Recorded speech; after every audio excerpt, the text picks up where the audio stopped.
Chapter 3: Eliminating Mental Blocks. To succeed, we must have a desire so strong that it reaches and permeates our subconscious minds. Perhaps this is the only piece of advice you'll need to create the success you want. To succeed, we must have a desire so strong that it permeates our subconscious minds. Once this happens, we connect with the infinite organizing power of the universe, and it supports our desire. Once this happens, we create what we want in life, and we create a new self-image in the process. Creating a new self-image inevitably entails letting go of the old one. Yet everyone resists this kind of change. Everyone has created mental blocks that work to prevent change, even change for the good. Mental blocks are unconscious beliefs that have been reinforced by experiences in our lives. Willis Harman discusses unconscious beliefs in his book, Global Mind Change. A person's total belief system is an organization of beliefs and expectancies that the person accepts as true of the world he or she lives in, verbal and nonverbal, implicit and explicit, conscious and unconscious. The belief system does not have to be logically consistent. Indeed, it probably never is. One of the most common, deeply embedded, and harmful mental blocks is the belief that money is bad.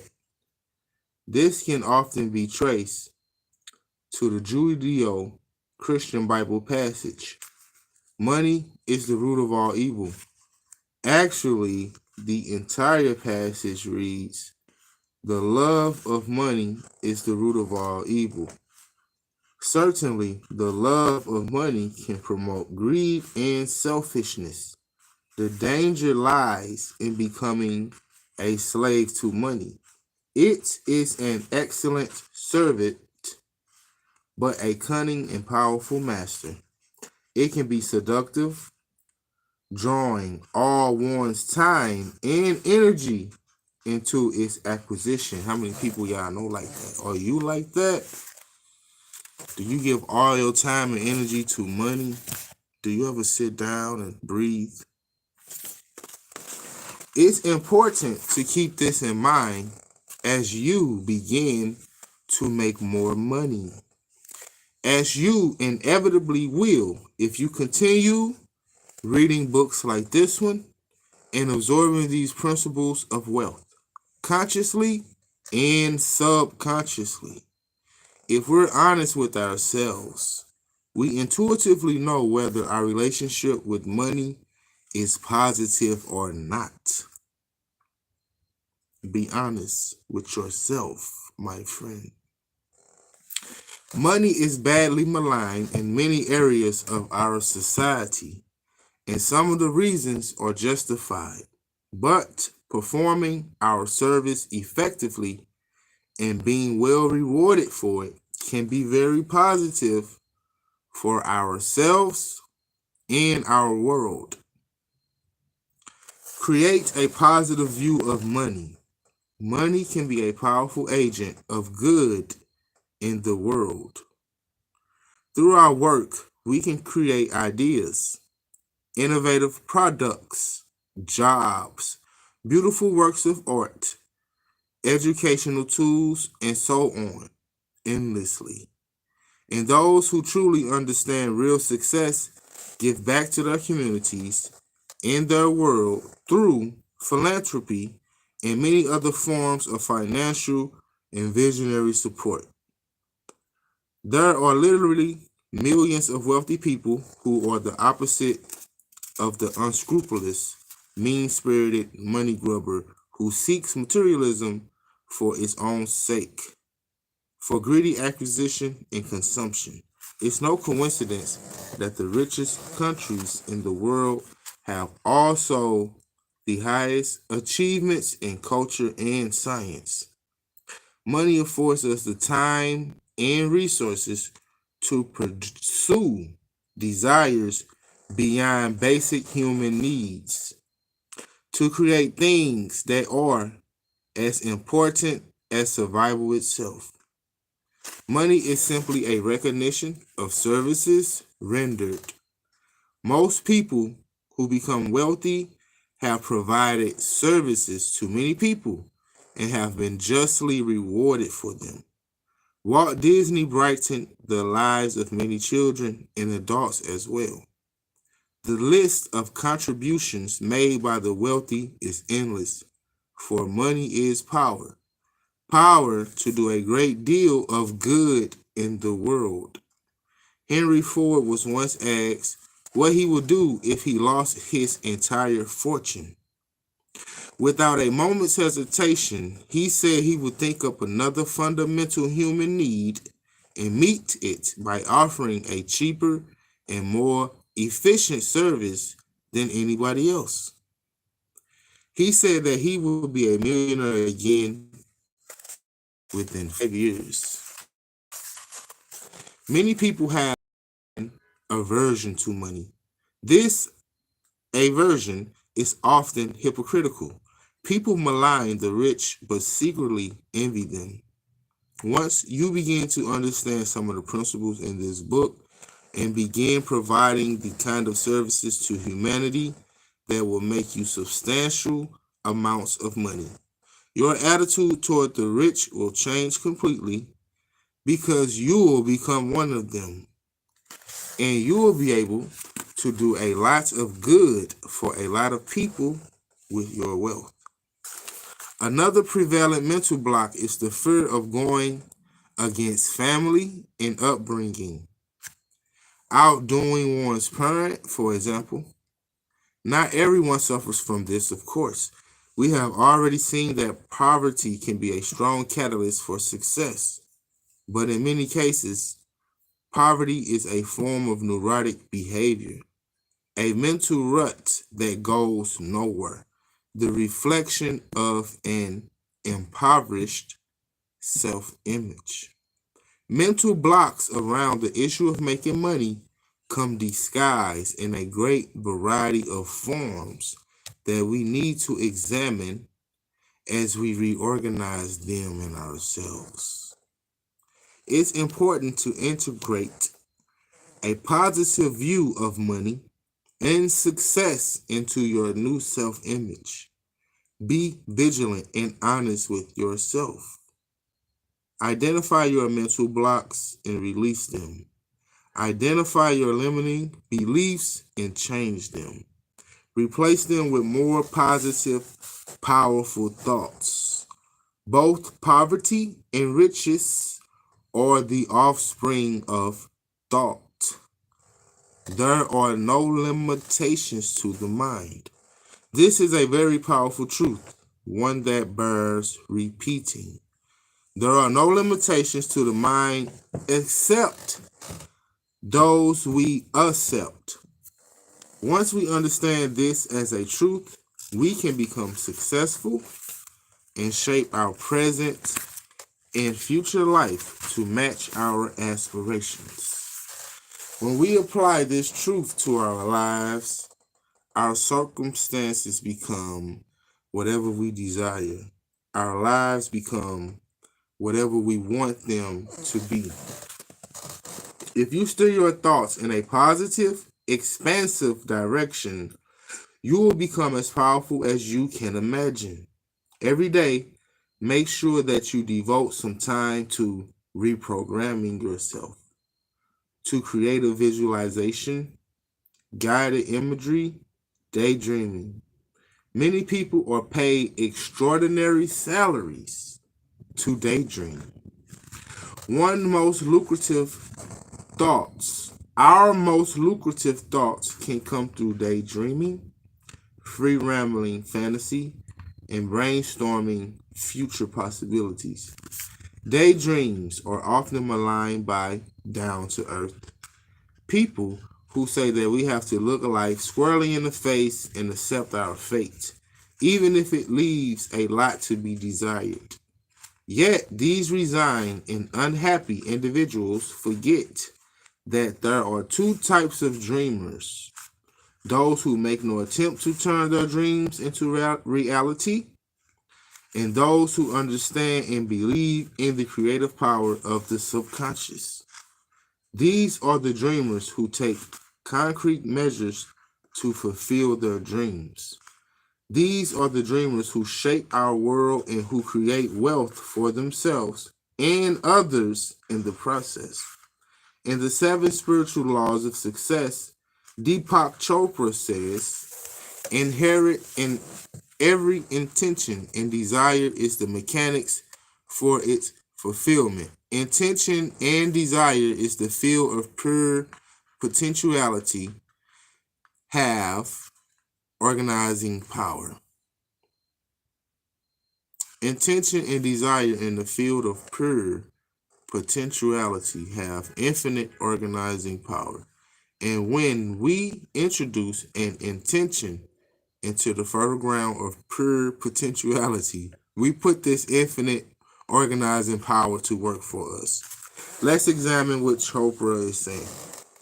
If intention is thoughts, and our thoughts are filled with negative ideas towards money, we can only make enough to get by. For example, or there is never enough. We will fulfill these thoughts. If, however, we fill our mind with new and positive images, there are no limits. As the universe contains infinite possibilities. You know that much, right? We will fulfill these thoughts and become as successful as we can possibly imagine. Clearly imagine that you already have what you hope for, that you have reached your goals. What does your life look like? One reason this exercise of imagination is so effective is that the subconscious is not governed by the same rules of time as the conscious mind.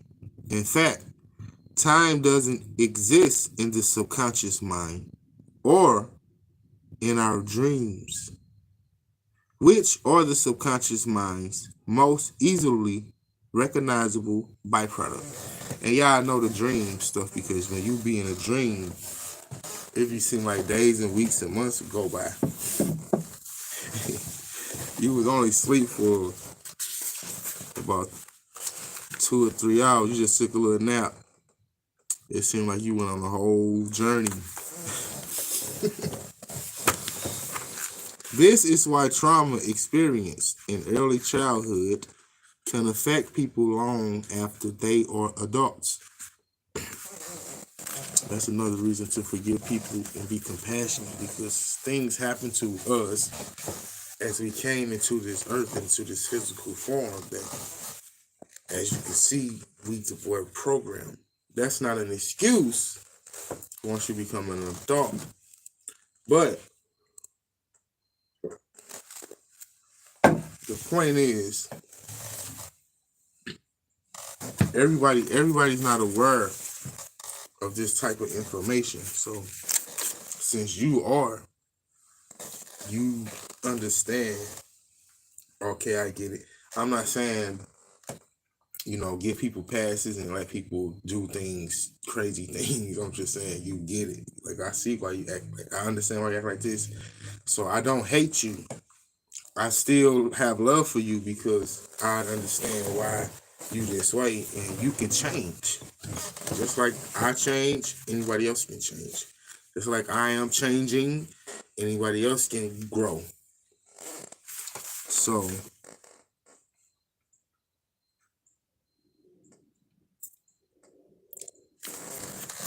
this is why trauma experienced in early childhood can affect people long after they are adults.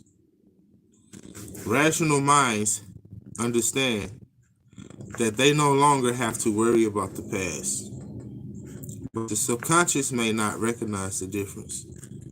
This is also why we can pretend that something is true in our fantasies and our visualizations, and the subconscious mind will go about its work and bring what we imagine into reality.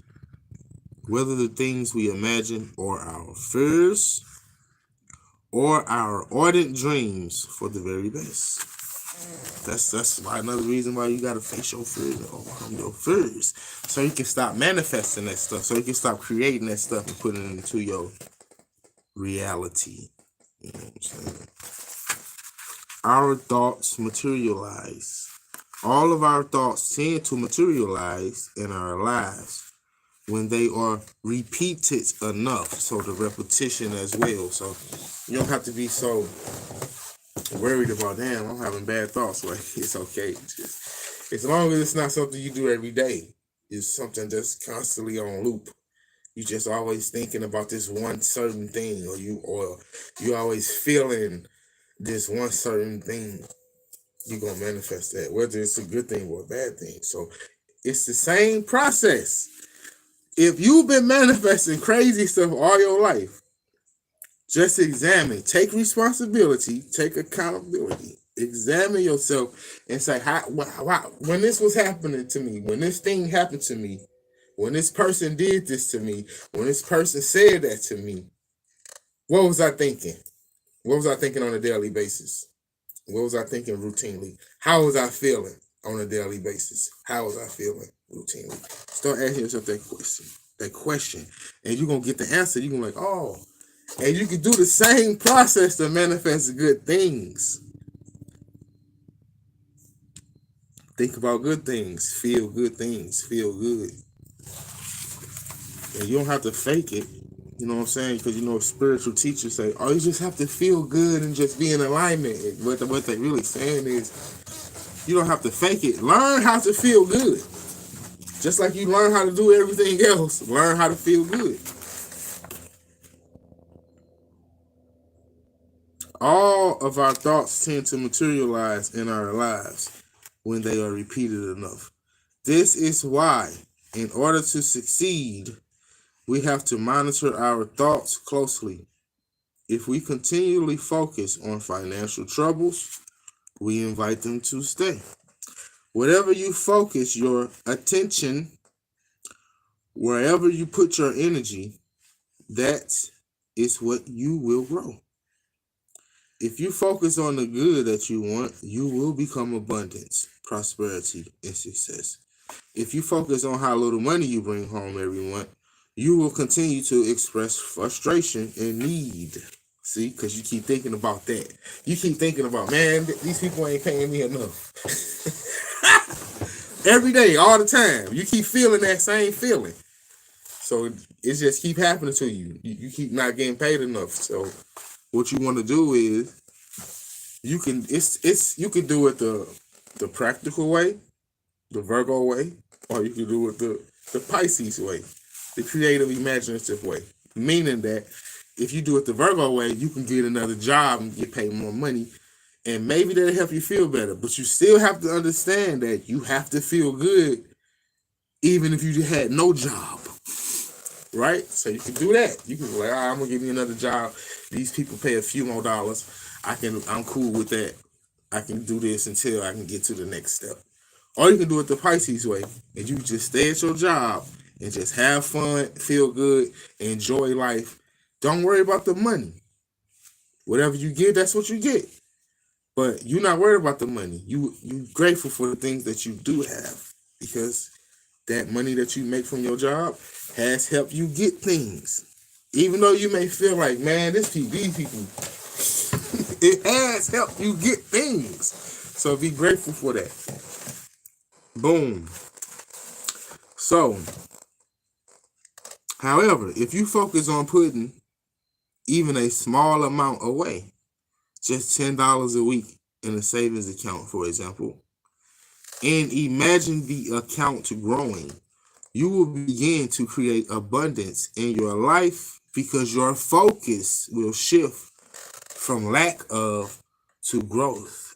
Try it, and you will be amazed at how different it feels to focus on growth rather than lack, on prosperity rather than poverty. The subconscious is a vast field governed by the universal law of cause and effect. As we sow, so we reap. As above, so below.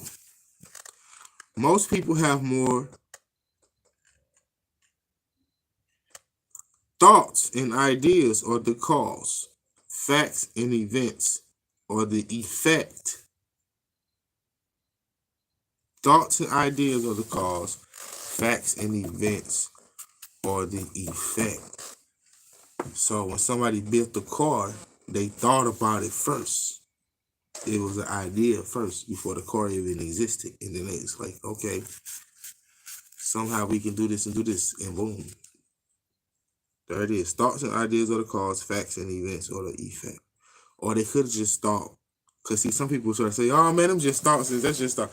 They could have just thought, they could have received that thought and idea, and they could have like, I can't do that. I can't fix no cars. I don't know nothing about no cars. And they would have never been the person to create the first car. Somebody else would have did it. But it's not the end though, because we infinite. You always get opportunities come all the time. They never stop coming. So you don't have to worry about, oh man, I missed this opportunity, I'm doomed. No, you not. Opportunities keep coming. They keep coming. They keep coming. You just gotta stay, positive. Most people have more imagination for conjuring up problems that prevent them from realizing their dreams than for recognizing their opportunities for success. Stephen Covey, author of The 7 Habits of Highly Effective People, emphasizes this point. Habits have tremendous gravity pull. Like any natural force, gravity pull can work with or against us. The gravity pull of some of our habits may currently be keeping us from going where we want to go. Breaking deeply embedded habitual tendencies such as procrastination, impatience, criticalness, or selfishness that violate basic principles of human effectiveness involve more than a little willpower and a few minor changes in our lives. It takes tremendous effort to break free from the gravity pull of such habits. But once we do, our freedom takes on a whole new dimension. Change, real change, comes from the inside out. It comes from striking at the roots, the fabric of our thoughts, the fundamental, essential paradigms which give definition to our character and create the lens through which we see the world. Successful people are inspired by their dreams, and they focus on the means to reach them, not on what's keeping them from realizing them. Inventors see their inventions. Artists see their completed works. Successful entrepreneurs see their businesses thriving. Visionaries, social workers, nonprofit workers, and even some politicians see society change for the better. Ted Turner, creator of a podcast empire, said, "A visionary is supposed to have a vision of the future. Ideas govern the world. The power they have is phenomenal.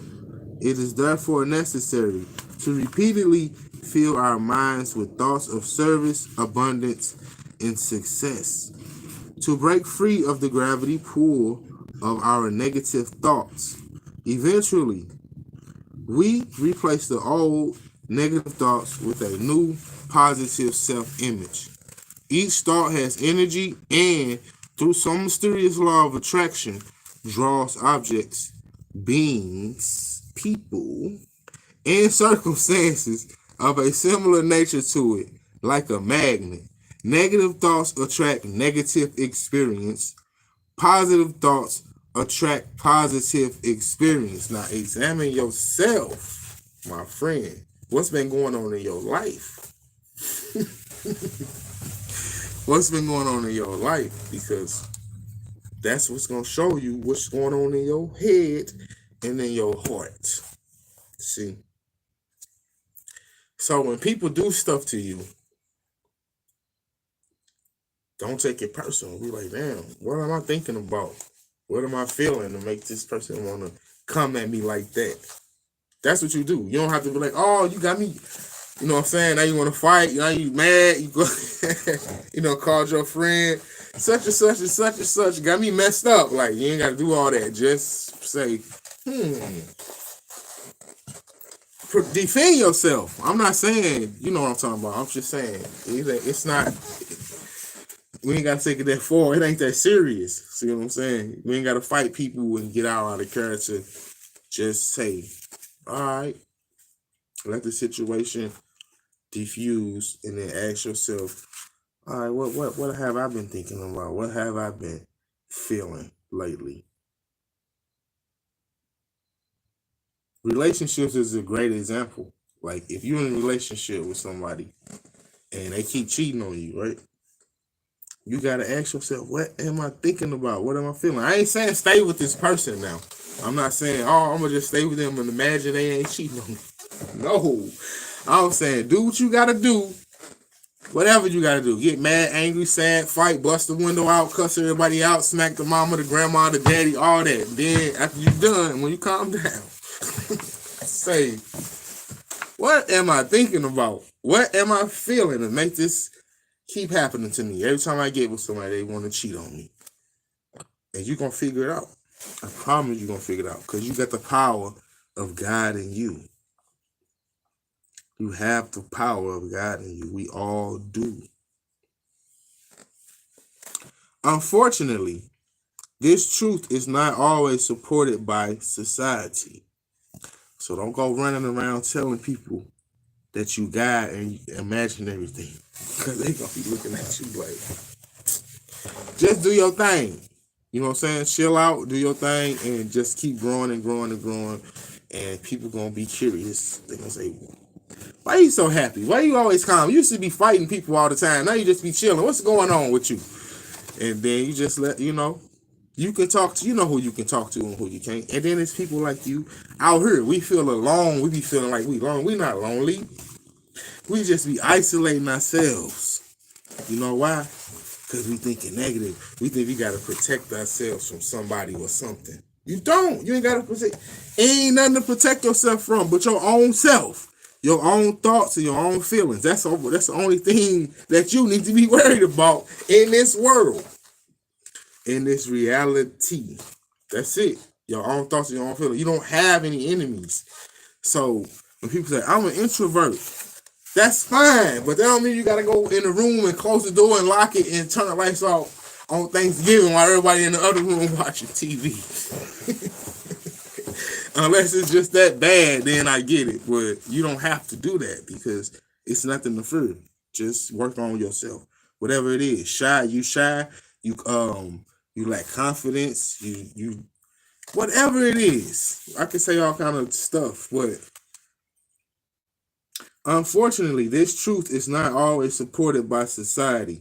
Our educational system generally supports and encourages the rational and strictly logical parts of thought, while neglecting or even scorning its intuitive and imaginative side.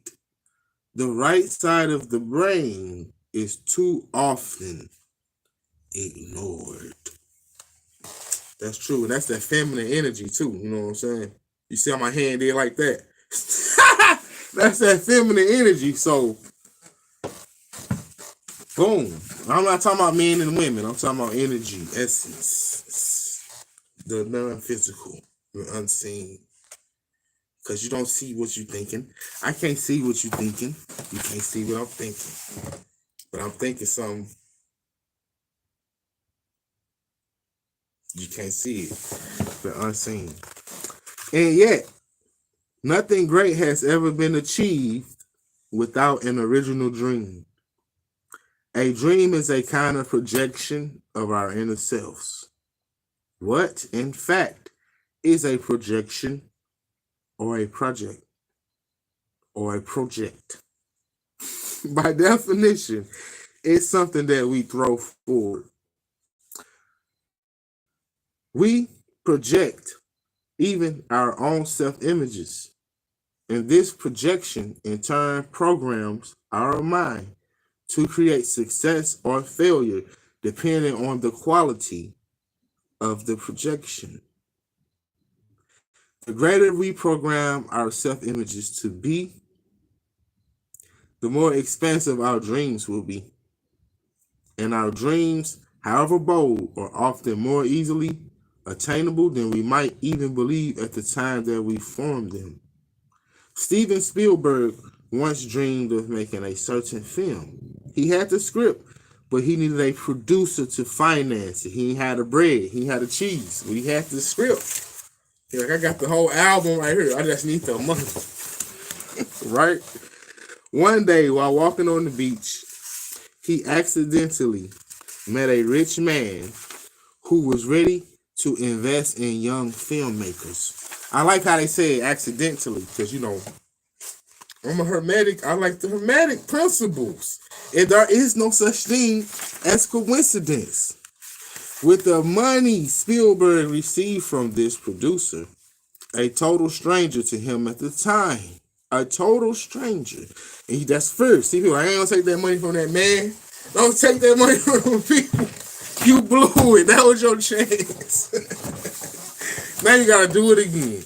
Now you gotta build the momentum up again. But anyway, he was able to shoot Amblin, which was given an honorable mention at the Venice Film Festival, the Venice Film Festival, and drew attention to him in Hollywood. This is often how the subconscious solves a problem. We have a chance encounter, or we happen to see an article or TV show that provides a clear-cut answer to a dilemma, or our family or friends somehow contribute to our success. That can happen too. Sometimes, in many ways, they aren't even aware of it at the time.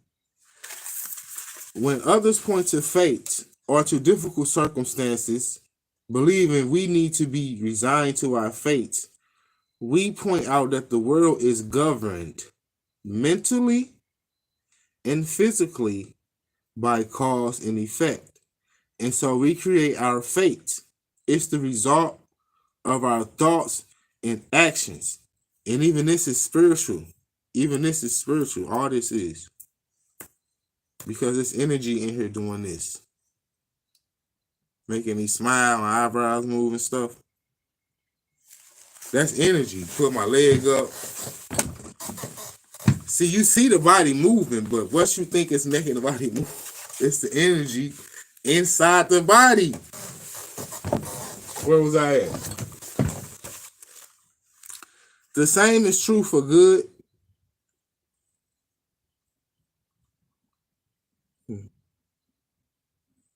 Hold on.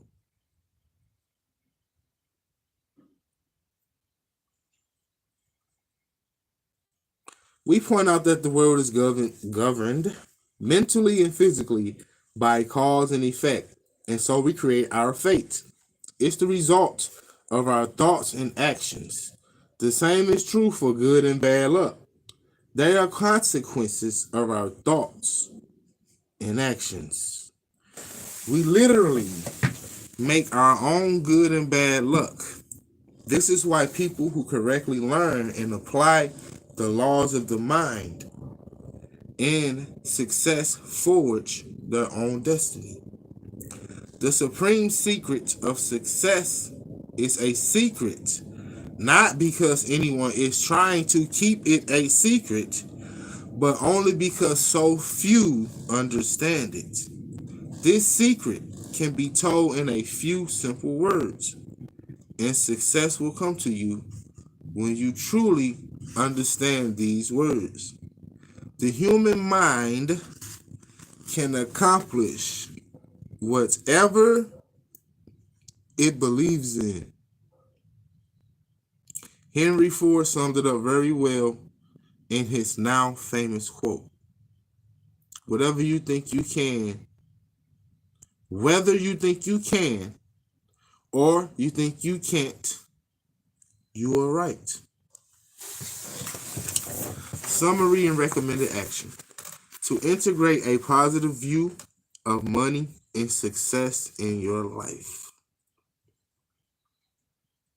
Number 1. Identify your mental blocks about money and success.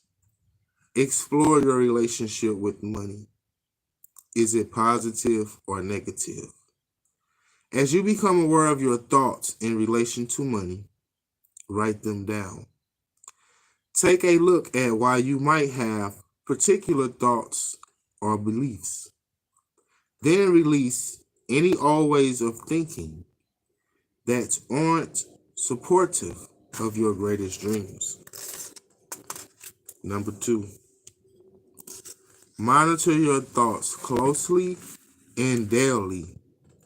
Focus on the good you want daily.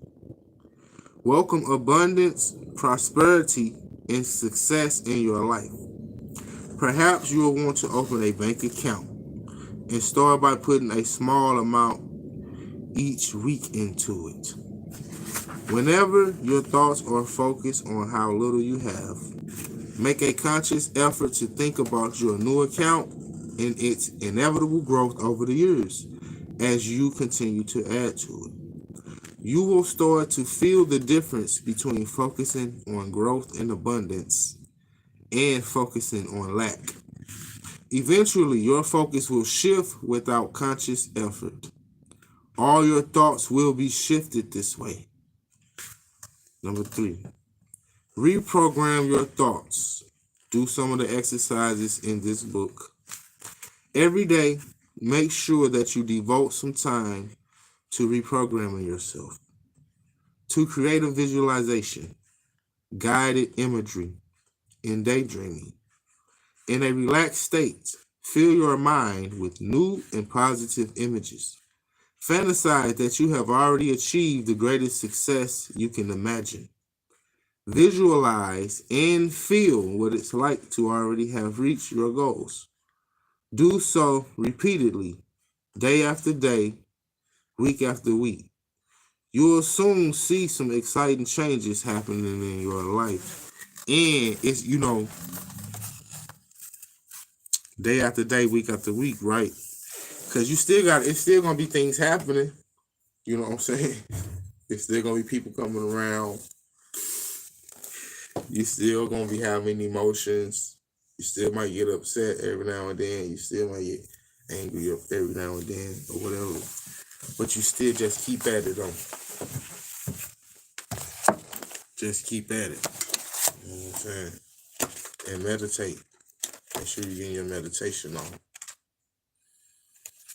My spirit uplifts and inspires others.